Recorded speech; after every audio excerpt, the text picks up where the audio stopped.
In this video, we'll wrap up our discussion of racism, at least for now, and begin to transition to talking about sexism. We'll briefly discuss critical race theory, or CRT, an intellectual movement and an orientation for understanding race as it exists in the context of society. And we'll specifically highlight intersectionality as one of several central tenets of CRT that we'll refer back to in future videos. So how do we define critical race theory? It's a little bit difficult to provide a single, concise definition for CRT because it's more of an orientation. It's kind of a movement. So I've provided a little bit of a definition here. A collection of activists and scholars interested in studying and transforming the relationship among race, racism, and power. And I think the best way to understand what CRT is all about is to sort of learn its central tenets, and I'm going to tell you about 6 of them. First of all, racism is ordinary. Second of all, we have the concept of material determinism, and don't worry, I'm going to go through each of these in turn, and I'll give you a little bit of a definition, and we'll discuss. Social constructionism, differential racialization, the unique voice of color, and finally, intersectionality, which will mainly be the focus of this video.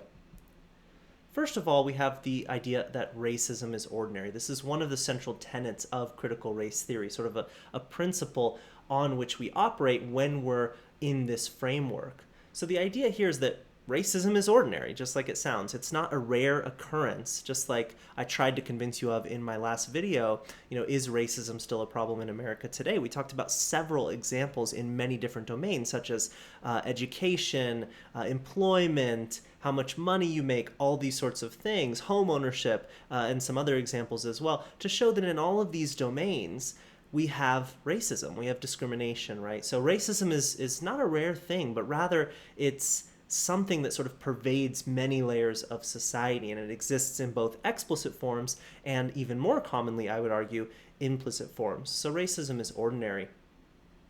Next, we have the idea of material determinism, which is a very fancy term to refer to a very simple idea, which is that racism benefits the people who are in power. So in our case in America, white people and maybe white men. And how does it benefit the people in power? Well, either materially, especially if you're of a higher class, for example, since you'll have the status and the wealth, and racism can help you sort of maintain that status and wealth, maintain that power by neutralizing threats to it. Or you could be benefited psychologically, especially if you're of a lower class. And we know from other psychological studies that being prejudiced and discriminating against other social groups is associated with increasing your own self-esteem. So as a result, there's sort of a lack of incentive to change systemic racism if you're one of the people in power. So we call this material determinism. Next, we have social constructionism, which is the idea that race is something that's socially constructed. It's sort of something we made up in society, right? Yes, people have different skin colors and whatever, but these strict categories that we've created are labels and categories that we've created, right? It's a concept that people have invented to explain differences between groups of people. As we've learned already in previous videos, we're all 99.9 something percent similar genetically, and people tend to very much overestimate differences between different racial groups. So there are differences between people and groups of people, yes, but this overestimation is a reflection of social constructionism. Okay, next we have differential racialization, which is the idea that race is not a static entity, and who in a society is the majority versus the minority can change over time. And as we've seen in previous videos, labels for different racial groups or ethnic groups can and do change over time as well. So one key concept in CRT is just that, again, it goes along with social constructionism, that this is all sort of something we created, and it's not set in stone and it can change. Next, we have the unique voice of color, and this one's a little bit different. It's the idea that including voices of people of color, for example, in academia, in the classroom, in your workplace, in whatever, making decisions, in meetings, it's important to introduce new and different perspectives, right? Different people of different backgrounds, different races, different ethnicities, different whatever, they're going to have different experiences than you have, and that can sort of influence the way they think about the world. And so by allowing them and encouraging different people to speak and to contribute, you're going to end up making better, more informed decisions that accurately reflect and sort of come out of a variety of different experiences. Okay, and last but certainly not least, we have the idea of intersectionality. So this starts with the observation that everyone holds multiple identities simultaneously.